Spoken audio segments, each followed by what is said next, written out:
जय श्री कृष्णा। राधे राधे सभी को। आज फिर नई एक सुंदर कहानी लेकर हाजिर हैं। भक्ति मीरा की कहानी।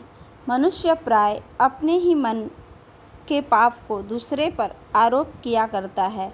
किसी ने जाकर राणा जी के कान भर दिए, उन्हें समझा दिया कि मीरा का तो चरित्र ही भ्रष्ट हो गया है।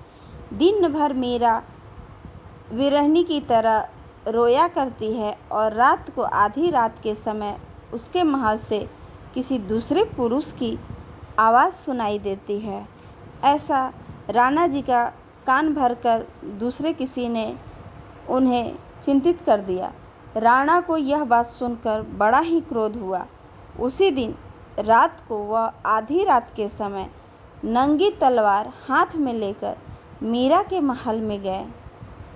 किवाड़ बंद थे। राणा को भी अंदर से किसी पुरुष की आवाज़ सुनाई पड़ी। नहीं कह सकते कि यह राणा के दृढ़ संकल्प का फल था या भगवान की लीला थी।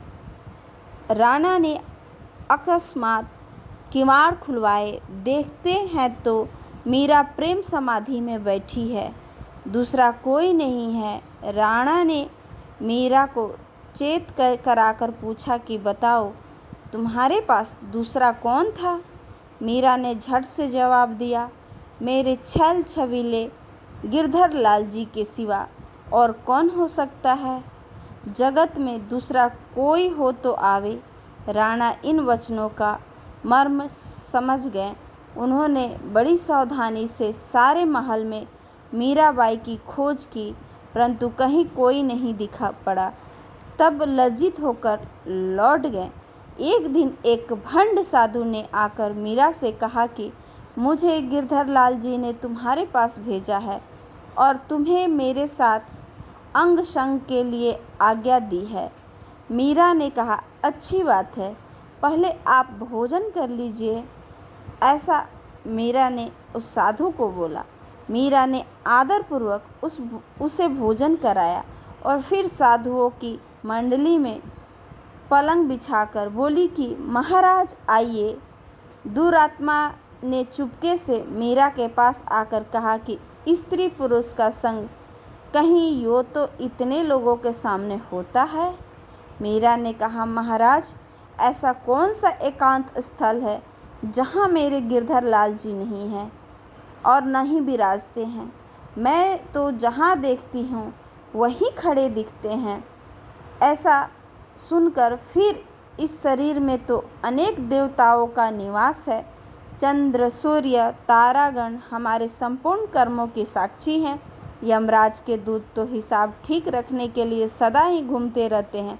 जब इतने लोग देखे तो फिर इस साधु मंडली से ही आपको लज्जा क्यों होती है और क्यों आ रही है लज्जा? इस पर मीरा ने जब सबके सामने जोर जोर से यूँ कहा तब वह बड़ा लज्जित हो गया। लोग उसे विकारने लगे। उसका मुंह भंग हो गया। मीरा के चरणों में पड़कर उसने अपने पाप के लिए क्षमा मांगी और उद्धार का उपाय पूछा।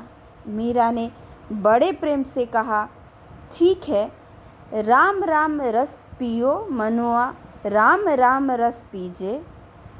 तज कुसंग सतसंग बैठ नित, हरि चरना सुन लीजिए। काम क्रोध मद लोभ मोह को बड़ा चित्त से दीजिए, बाहर चित्त से कीजिए। मीरा के प्रभु गिरधर नागर, ताही के रंग में भीजे। ये आपको कैसा लगा ज़रूर से